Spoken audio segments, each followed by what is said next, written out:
All right, welcome everybody to the first episode of the Tennis Phans podcast. This is pretty much meant to be the episode where we do a little bit of introduction to ourselves and our background in tennis. And so I'm Thuc Phan, And I'm Tree Fan. and I think the background of why we want to do this is just to kind of bring like a sort of fresh perspective on basically tennis. Yeah, yeah. Especially because we all started tennis and playing it and stopping it at a different phase in our life. So we just want to kind of use this platform to, talk about our experience because we don't always play all the time, and we only start playing a lot again, like recently within the past 2 or 3 years. Yeah, that's mostly because of the pandemic. Yes, because of the pandemic. And I think that this is I would say like a pretty unique perspective just because like we have different like sort of experience levels. And like Tree, like he's been playing for like we started pretty much at the same time, like learning how to play like tennis, learning the techniques and stuff. But like he continued on to like start playing like to play for a really long time as opposed to me where I kind of stopped for a good while for like maybe a span of like 10 years or something like that. Yeah, and it's kind of interesting the way we start playing tennis too. We don't start playing back when you would start like you would have your kids play when they're like 4 or 5 years old. Yeah. But we start playing when I was like 14, turning 15, and then you were 9, turning 10. Yeah. And then Dad would just basically enroll us to like a community tennis. Well, what it was? It's not a community. It was like a community tennis court or something like that in Yeah. Poway. Yeah. And then it was just classes, and then he was just looking up random classes, and then there's tennis, and then he enroll us. I think That's how I recall it. I don't know if that was the case. I think growing up we like were definitely exposed to a whole bunch of like different sports. Like, we had a period in our lives where we kind of like tried to explore like a bunch of like actually racket sports actually. We tried to get into I think badminton first. Yeah. And I mean like there weren't too many facilities around I think at the time. And then eventually we tried to take up ping pong. I think that was like the one that was after that. Yeah. And then I think one day Dad was just like, hey, like let's just go play tennis because that's like the most accessible thing. Yeah. Yeah. Okay. And that's how it happened. Yeah. And I guess we like I wanted to cover like a few topics that we want to like maybe get through today, but Yeah. we kind of covered like why we are trying to do a podcast, and just to reiterate again, like that's just like I think eventually we would like to kind of be able to bring like on like guests and stuff to be able to kind of talk about their experience with tennis. Yeah. But I think we bring a pretty fresh perspective in that like between like a person that's more experienced and a person that's kind of starting fresh again because of the pandemic. Like we have kind of like different perspectives on like a person that's learning versus a person that's been at it for a while. Yeah. And so I think that's like definitely like a more unique approach to this. Yeah, and really, like for me personally, the reason why I want to do this is, like a lot of the channel that we saw, Yeah. they're like, oh, like I want to have as many viewers as possible so I can go pro or like follow me on my professional journey. You know what I mean? Yeah. And then there's people that are like, oh, like I'm trying, yeah, exactly, like I'm trying to get better, those kind of things. But for me, like for this channel, really, like me and you, we're not professional. Yeah. We're definitely not gonna anyway. go. We're not gonna go pro, right? No. We like for us. The reason why I feel like this is special is just purely we love the game so much, Yeah. and we play every day, and we like eat, sleep, drink tennis, dream tennis as well. So it's just like purely from a fan perspective. Yeah. And then over the course of like as we continue to talk about all these small little things about tennis, we'll invite actual pros, like people who like doing like professional touring and people who just like recreational player like us to talk about like their experience in their tennis journey. I think that's the cool thing about what I want to, what I hope to achieve with this channel. Yeah, I think it's really great because like the amount of people, like the amount of like people in the community that we were able to meet just from playing tennis alone is like amazing. Yeah. Like for the most part, like the people we've met has been like very friendly and like very like they're very open to like helping us and improving our techniques and stuff. Yeah. Like a lot of coaches that are like very very credible in their own way. And like I think like we'll definitely bring in some perspectives on like being well obviously like because of the channel name like we're very very big tennis fans. Yeah.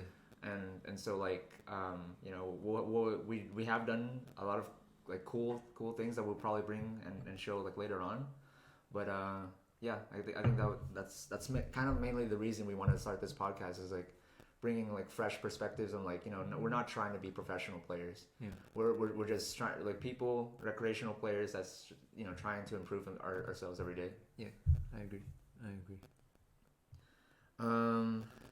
So I guess the next topic, just to kind of be like a little bit more lighthearted, is like, well, like this has been like a very controversial like topic throughout like tennis, and just to kind of be like, I don't know, like the big question is like who is your GOAT in terms of out of like the big three that's here? Hands down for me, and it's gonna be a lot of like debate and for this, but for me, no doubt in my mind is Roger Federer. There's so many things right like into play, but you can talk about like the statistic. Nadal dominated so much. Djokovic is killing it right now, and these guys are like even though they're at the age, but for me it all comes down to the fact of how easy Roger makes the game look. Yeah. It's not my like I talked about it with other people, and this is not just my perspective, but I think I was talking with a person and they just gave that sense, and I'm like, yeah, that's 100% right. How many people have you looked back in the history of the game makes it look so easy when you play tennis, right? Yeah. Like not a lot of people who are like who plays tennis knows how difficult it is when you actually going out there and try to play it. Yeah. There's so many different aspects about it, like the footwork, the technique, the mental side of it. But whenever you see him play, you don't think about any of those stuff because he just looks so effortless and so easy playing the game, and he does it well, and he does it alongside like winning many tournaments and being the person that he is. So I just think like hands down for me it's Roger Federer. Yeah. What about you? I think the biggest cop out answer would be that they all are because like they've been dominating the game for so many years, like over like it's a decade, 2 decades even. Yeah. But like like for me like personally like I've always been a huge fan of Rafa just because like I think the first time I've ever watched him probably like one of the earlier times I've watched him was like I think during the 2009 Wimbledon final. I think that was with Roger Federer, right? Against 2008. 2008. Yeah, 2009 is when he played Roddick. Okay. Yeah. But yeah, I think that one was a big one. Like I remember, like in our old house, like we had like that big room that we share. Yeah. There's like the bed on one side, and then there's like a TV that's in the middle. And I remember just like kind of just walking back and forth, like seeing like watching that final, and just seeing this guy. Like he was just, like I don't know who this guy is. Like like he just came onto the scene, and like. Like kind of like not came onto the scene, but like you see him just running back and forth, going for everything. Like he's just trying, like giving it his like 110% out there. Like I think like for me, like just the amount of like dedication, like the perseverance in like every match that he shows. Like for me personally, like that's why he's like one of my favorite players. I mean, yeah, there's a lot of statistics out there that's kind of like, on paper, like who's like the GOAT, wherever and whatnot. But I think like in terms of like characteristics, I think that also should kind of be played into like, who, like how they are as like, as a player as well. Yeah, I 100% agree. I think if I have to sum it down, I say Roger is my greatest. You say potentially what you said is Nadal is your greatest, but there really is like so many different attributes about these three guys on the wall here that makes them the greatest of all time. So it's really hard to say one guy's greater than the other. Roger, for the reason that I just said, right? He makes it look so easy. Nadal, the biggest thing for me is, when I first started watching tennis, like a religion, in 2005, 2006, like this guy, he jumped on, and the way that he play is like grinding side to side, like you just mentioned. chasing down everything. And back then, like I went on like a lot of forum and I see people write and I kind of agree with them. They all say like this guy is gonna have a super short career because of just the way that he plays, and he's gonna end up killing his knees and he is gonna have a bunch of injury, which turned out to be true. Yeah. But the crazy fact is that he's still going today, 2005, 2006, like 15, 18 years later today, and as of this day we're just talking, he's about to fall out of the top 10 for the first time in 15 years. It talks about like the longevity of a guy like this. That's what makes him the greatest of all time as well. And then the third guy on the wall, Novak Djokovic, the one thing that makes him so great, and this is again like I've listened to a lot of like people talking tennis, and I read about this somewhere, but he's the first person ever that jumped on the screen and believed that he can disrupt these two. And he has such incredible self-belief, confidence, that helps him winning as many tournaments that he is today. It's unbelievable. Like, yes, these guys, every single athlete should have self-belief, but the third guy there in the blue, Novak Djokovic, his mental strength is compared to no other. He's unbelievable. He's one of the few players that not only train his physique, his techniques, but he also trained his brain and mental strength. Yeah. And he brought one aspect into the game of tennis that not a lot of people underestimate. So yeah, like that's what I mean. Like it's really difficult to say one guy is way better than the other. Yeah, so I think mean that's the reason why, like I say, like the biggest cop out answer is to say like that they all. But it's not really a cop out. It's not really a cop out answer, right? Because of the reason I just gave. Like Roger can be. That's why I say like it's hard to make that argument because everybody has their own greatest of all time. But you can make the argument that beside these three guys, it's really difficult to catch up to them with the youngster that we have today. And I mean, it's just crazy because like I think the feat of like being able to dominate the game for such a long period of time through many different generations of tennis, that alone proves that they are they all are like the greatest of all times. Yeah. And it's like very crazy that there's like this period in time where there's like three of those guys that come up like generally in the same sort of period at the same time. And I think like the reason that they are so great is that like they are like kind of in a way like each other's like motivation to get better every day. Like I mean, in terms of like how long their career is, obviously like the Djokovic's like play style, like he's very efficient, and so I feel like his career is still gonna be going on for like a long while. But for Roger and Rafa, obviously Roger's not in the game anymore, and like Rafa, he's definitely like on like I don't know. For me, I feel like he's nearing the end of it for sure. His body is breaking down. It's sad. And but like just the fact that they are able to kind of like dominate for such a long period of time is just crazy. Yeah. Nadal has like one more French in him, I think. After this one French Open, potentially this year, I think that could be it. But I don't know. You never know with him. He always come back. Yeah. So.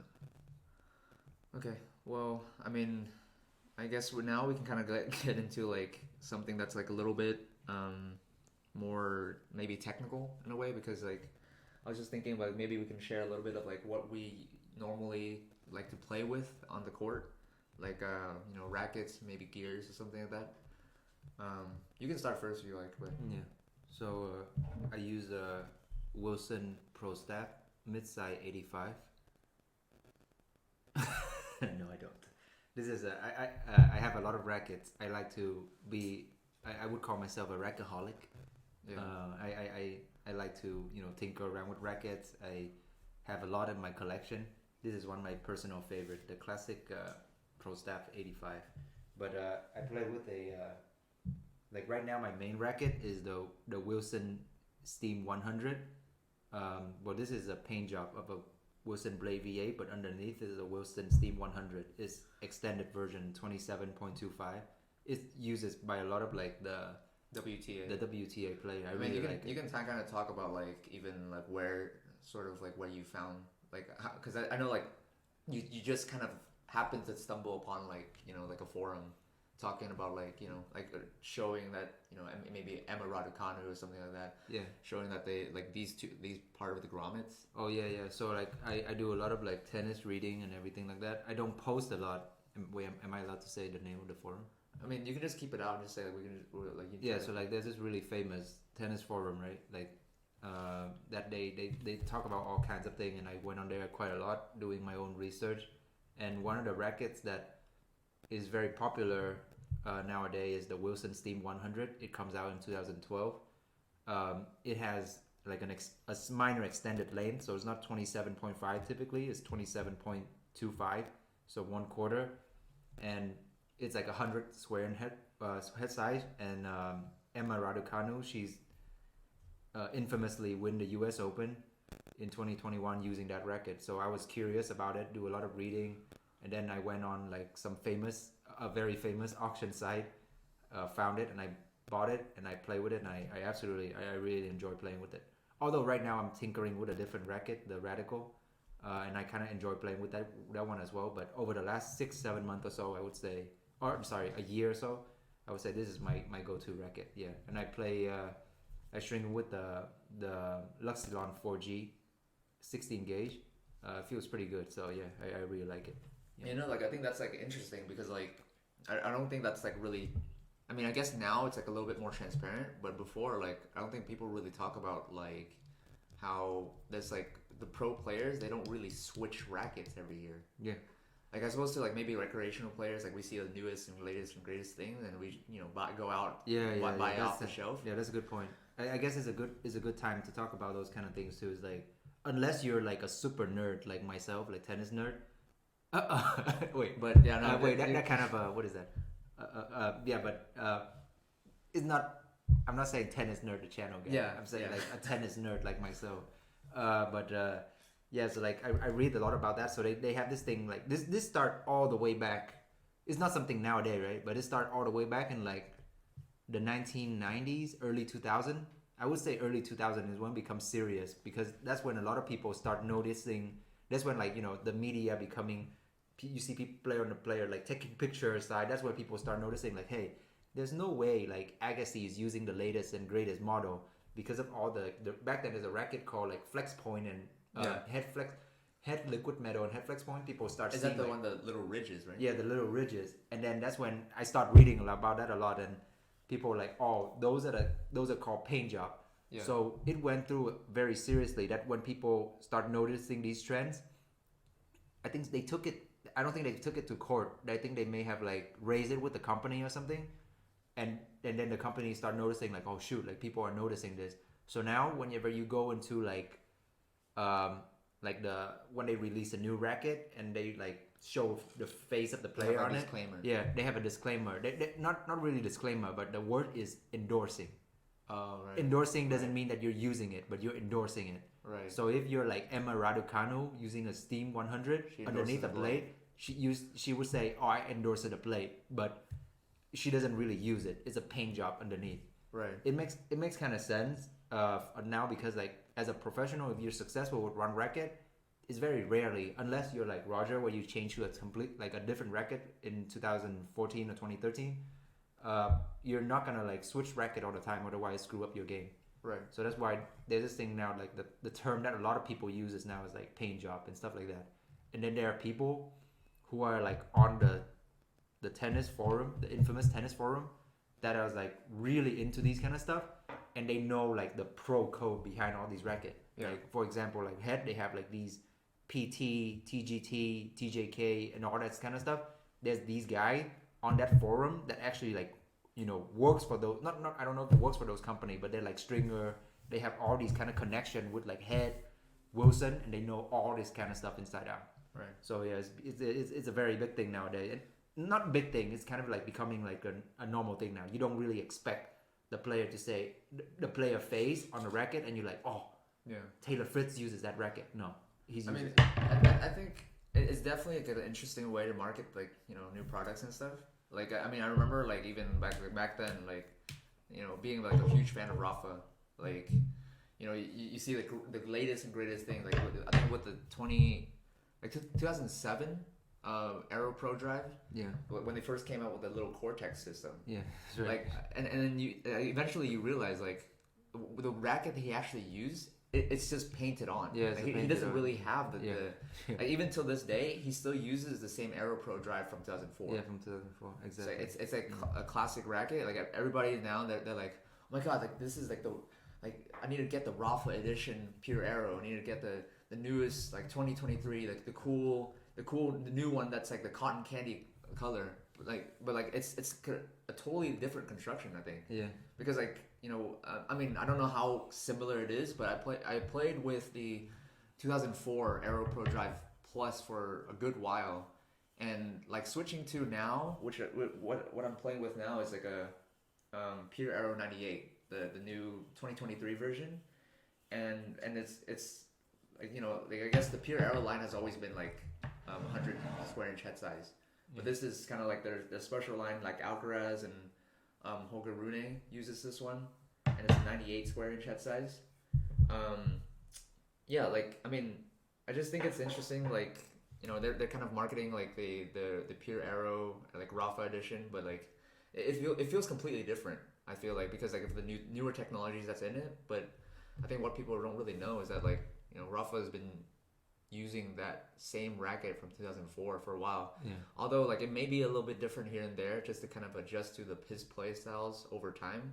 Like it's like probably like heavily modded, but yeah, like it's still the same racket. Yeah, it's the same racket. It definitely is. As far as I know, I don't think Rafa has made any changes since like 2004 when he switches to the Aero Drive. And I think like this comes from like us who are like really crazy about like just doing like a lot of trying to buy like the actual players' gears. Like we actually go on like like different like websites to kind of like try to make sure like try to get the actual gear that like Rafa is using or something like that.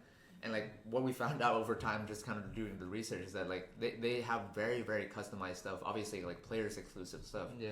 Like like you can go out and like look at pictures of Rafa, like even like his shoes. It looks like he's wearing, or like he may be endorsing like the Cage 4s, the Zoom Vapor Cage 4 or something, or Zoom Cage 4s, right? I think it was a Zoom. Yeah, Zoom Cage 4. And like it could be like these new colors like everybody's wearing, and it's like the Rafa. Yeah. It has Rafa on it, but like you look at pictures, and it has like this other pattern to it, and it also looks like a Cage 3, but it definitely is not as well. Isn't it one of the ballistic, right? Is the 4.3 or something like that back in 2014 or 15 when it's kind of a hybrid, because like I guess it's like meant to kind of support the way that he is, like his injuries, because like he's had like a lingering like foot problem for a really long time, and so like it's kind of a hybrid between like the Cage 3 and the ballistic. I think the like if you look at the Cage 3, the tongue is like it's not detached, it's kind of connected. But like for him, like it's disconnected, and it's like the part that kind of looks more like the ballistic one. Yeah, that's and right. So like like you can kind of go out and try to like do your best to try to get the same gear as them, but it's just never gonna be able to happen, just because like they're built for the player. And even for the racket, even if like like I said, I get the racket of like the basic stock Wilson Steam racket. But with Raducanu and all those players, they always modify it and stuff like that. Adding lead on the bottom of the grip and adding lead on under the bumper guard, those kind of thing. It's always different. So it's everybody's. The thing is like everybody's play differently. Everybody feel it differently. Yeah. So it's really hard to say like if I modify it this way, I will have the exact same racket as Emma Raducanu, and then the way that she play and feel the ball, I would like the way like people feel. Like I can prefer to feel a certain feel to it, and if the pro feel likes it to feel a little bit differently, it's different. It's really hard to say. It's really trying to say like if I get the exact same gear, I will be a good tennis player. It doesn't work like that. Yeah. So I mean, like it just all comes down to like how our bodies are built. Like I think like even just like learning or like racket choice or whatever. Like it comes down to like how like our preferences in terms of like gear and like how we like hit the ball and all that stuff. Dude, I'm a strong believer. I know a lot of people make fun of this guy for saying it a lot. You know, like Patrick Muratoglu. I don't know if I'm allowed to say his name here. Yeah. But you know, like a lot of people like they see the video and you like sometimes I hear you say it too. It's like, oh, you know, like he's way over his head and he thinks he's like a good coach. But I'm a strong believer in some of the stuff that he said. In combination with what Naomi Osaka once said, she said everybody's built differently. So on the TV screen, you see like they hit the ball. One guy hit the ball back. One guy hit the ball. They also have the same stroke. But we have to understand that everybody's body is built differently, and therefore their certain way that they play is completely different than one another. Nobody plays the same exact way. Yeah. Like honestly, you can teach the kid the same exact forehand, exact same backhand, but everybody plays differently. So when Muratoglu say some stuff like, "Oh, are you left eye dominant, right eye dominant?" Those kind of things actually play a huge part in how you play the game.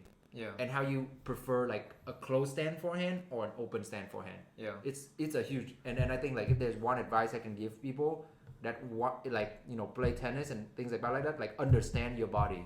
Yeah. Understand where your strength is and your weaknesses in terms of like your body, how it plays, then you can adapt your game to it. Because if you look at Federer and you're like, oh, like you see a bunch of people like try to play like Federer and like modify their stroke, they sucks. Yeah.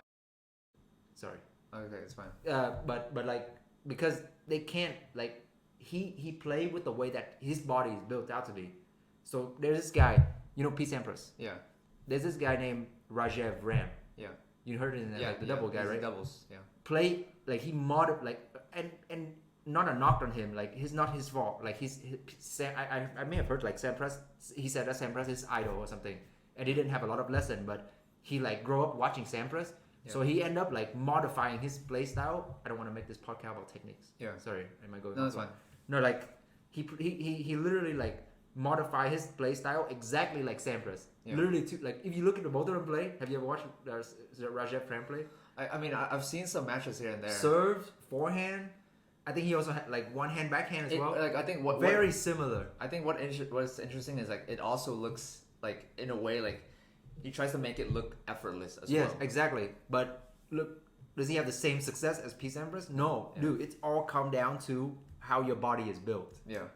Like Sampras, I read about like him and the way his arm is built. There's like a doctor that look at how his arm is built, and it's like there's muscle that is as strong as like the baseball pitcher. Yeah. Is Rajeev Ram body's built like that? No. Yeah. So that's why I'm saying is like, dude, like in order for you to, I feel like for you to be a good tennis player, you really have to understand your body. Yeah. So I mean, I agree. Like I mean, I think just to kind of bring it back together, right? Like it all comes down to like if you can try to get like the same type of gear that the pros have. Yeah. But like just because you do that, you're not gonna play like that. Yeah, you're not gonna play like that because everybody's very, very different. And I want to emphasize on like how your body is like built. Yeah. And this is gonna come down to like new episode when we have like Chris on later to talk about like his struggle and stuff like that. Yeah. But that's another thing that like super sensitive thing like he always like you can't like try to help people so much with their problem. Yeah. Like during the game in tennis because again like people's body built differently. Yeah. So some people may go through this different struggle than you do, so you have to like you can try to help them in a certain way, but you cannot completely tell them like, hey, you should do this, and it will improve. Yeah, so that's so I mean, like I mean, it also applies to things like you know when we get coached by different players, different like coaches, like instructors, like I mean like everybody. That's why like we kind of like, I guess we do have the luxury of just picking and choosing what works for us, right? Like I mean like not everybody teaches differently, everybody learns differently, and like everybody hits differently as well because of the way our bodies are built. And so like we just have to like take this like and be like, oh, does this work for me? Like does this work for me? And then you just gotta be able to incorporate that into our game. Obviously there's always like gonna be like a foundational type of thing where like it'll you have to kind of stick with, but generally like you should try to use whatever that's works the best for you. And that's kind of like the overall like message. We definitely can go that like into more details about that, like whatever like episode we down the line. But I think generally that's what the message is here. But that part was kind of just meant to kind of introduce our sort of gear and whatnot. But Yeah. yeah, I mean, like that's generally what the topic is that we wanted to really cover today. Just to mainly today was just kind of meant to introduce like the channel and just our background and like everything. But with Indian Wells coming up, we are trying to make like a trip. Or we are making a trip this upcoming Wednesday and Thursday, the March 8th and 9th. And that should be like an interesting talk about maybe for next week's episode or something like that. Yeah, I would say it's pretty crazy, like our journey up until this point, because we started out just playing tennis, and I have my own friends that I play tennis with, but it's kind of strange of like because of how big the tennis world is, but at the same time like how small it is as well. Yeah, you know what I mean? Like we play with like our friends. But then now we have like a lot of coaches that comes over to our area to like start coaching, and one of those coaches, he was like he grew up like playing and coaching Brandon Nakashima. Yeah. And then they have like a really good relationship and stuff like that. And indirectly through him, like we know a lot of good coaches. And then the guy that we practice with every day, he used to be a student of Brad Stein, who's Tommy Paul's coach. Right now. So it's pretty crazy, like how we all know these people that kind of expand our connection to a wider and larger tennis community that also give us some sort of insight and view into professional world and how they're playing. Like it's crazy, right? No, I think it's honestly really really crazy because like I just didn't expect it to be like that short of like connection between people. Like normally like maybe there'll be like three different connections or something like that, but here it's like like we actually, I think like what's cool about this community is that like everyone's really friendly and everyone's like willing to kind of just be there and like help you improve and stuff. And the people that we've met over the past like even a couple of years have been like amazing. Like they provided us with like so much like advice and whatnot to improve our game and give us some like really good story of like the people who are professional. Like I think we're gonna try to get some of those people on here and talk about it with them. We'll see, but like I think like we definitely have some pretty cool stories to bring like later on. But like it's gonna be interesting. It's gonna be very exciting. Like this is like something new that we like kind of like a side, like honestly like this is just a side thing. Like I think that this will be very interesting. Like there's gonna be some really cool stories behind the scenes sort of thing because we do have a lot of interesting connections, and I hope you guys stay tuned for what's to come. And I agree. All right, well, we will see you guys next week, and this was the first I guess pilot episode for the Tennis Phans. The Tennis Phans.